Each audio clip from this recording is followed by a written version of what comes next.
पहा बालमित्रांनो, आनंददायी वाचन उतार्यामधील पुढचा आपला उतारा आहे हत्ती. हत्ती हा जंगली प्राणी आहे. तो शाकाहारी प्राणी आहे.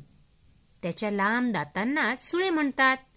हत्तीची लांब सोंड म्हणजेच त्याचे नाक होय.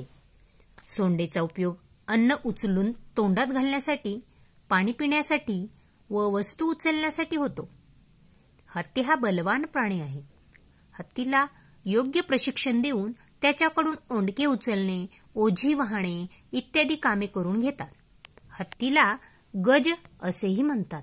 सध्या जंगलतोड मोठ्या प्रमाणात झाली आहे, त्यामुळे हत्ती नागरी वस्तीत येतात, शेतीचे नुकसान करतात. पहा, म्हणजे हत्तीविषयी हा एक छोटासा सुटसुटीत असा हा निबंध देखील आपण म्हणून सुद्धा याचा लेखन करू शकतो, वाचन करू शकतो. आता पहा, या उतार्यावरील हे पुढील प्रश्न आहेत. हत्तीचे नाक कोणते? आता यापूर्वी आपण बरीच आनंददायी उतार्यावरील प्रश्नांची उत्तरे लिहिली आहेत. तशी आपण या उतार्यामध्ये उत्तरे शोधायची आणि लिहायची. गज कोणाला म्हणतात आणि हत्ती वस्तीत का येतात? पहा, या तीनही प्रश्नांची उत्तरे आपण या उतार्यामधून वाचन करून शोधायची आहेत. आणि हो, यापेक्षा वेगळी प्रश्न जर आपल्याला शोधता आली तर उत्तमच.